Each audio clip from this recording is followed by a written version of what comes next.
मादा एक संभोग के बाद दूसरे को तैयार है।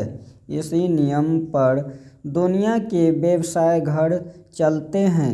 जबकि नर के दो संभोगों के बीच अंतराल होगा ही होगा।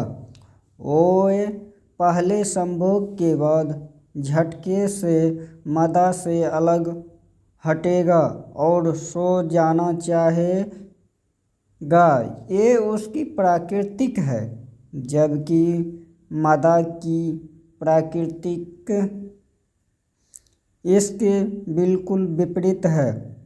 वे संभोग के तुरंत बाद उसके मुंह से वे शब्द सुनने को आतुर होती है जो उसके गुदगुदा दे। वे ये नहीं जानती कि नर प्रेम के बाद प्रेम नहीं कर सकता। वे युद्ध के बाद प्रेम को ललायित हो सकता है। वे मूल रूप से शिकारी की भूमिका ही अदा करता है। हाँ, सभ्य समाज में उसकी इस प्रवृत्ति को खूबसूरत लिबासों में ढका जाता है। दुनिया का सबसे बड़ा तानाशाह हिटलर रोजाना 500 आदमियों को कटवाकर अपनी प्रेमिका की गोद में सर रख कर प्रेम गीत लिखता था। उससे जुदाई के बीते लम्हों का वर्णन करते उसके गाल भिंगाते थे। अशोक कोलिन युद्ध में हुई मारकाट से दग्ध होकर प्रेमालिंग को तरफ उठा था।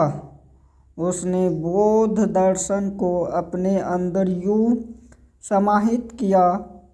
आज अशोक और बौद्ध दर्शन को अलग किया ही नहीं जा सकता। नेपोलियन बोनापार्ट भी अपने बख्तरबंद कवच को उतार प्रेम रस में डूबता था। इतना रोमांटिक या प्रेयसी को समर्पित होता था। इस समय जितना कोई कवि, शायर या मासूम दिल का नर भी समर्पित नहीं हो सकता। सामान्य नर इस प्रकार के न युद्ध कर सकता है न ही प्रेमातुर हो सकता है। वे न घृणा के चमन पर जाएगा न प्रेम तल की गहराई में आएगा। वे कुछ 10 मिनट का खेल करेगा जो उसे किसी रूप संतुष्ट नहीं करेगा। इसी संतुष्टि प्राप्ति हेतु वे साथी को बदलने को उत्सुक हो सकता है।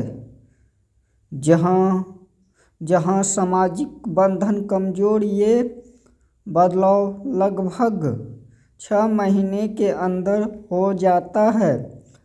पर इन बदलावों से न परिस्थिति बदलती है न उसकी मनोरचना।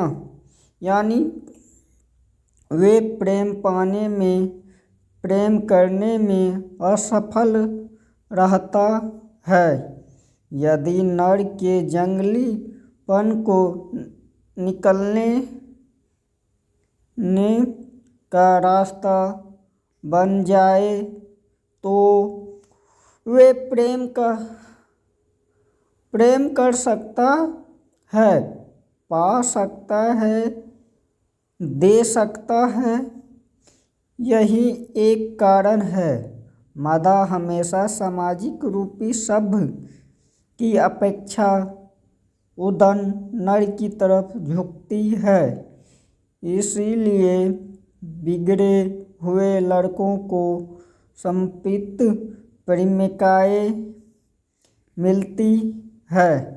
बाजार सामाजिक दृष्टि से सभ्य टेंग पाए लड़कों को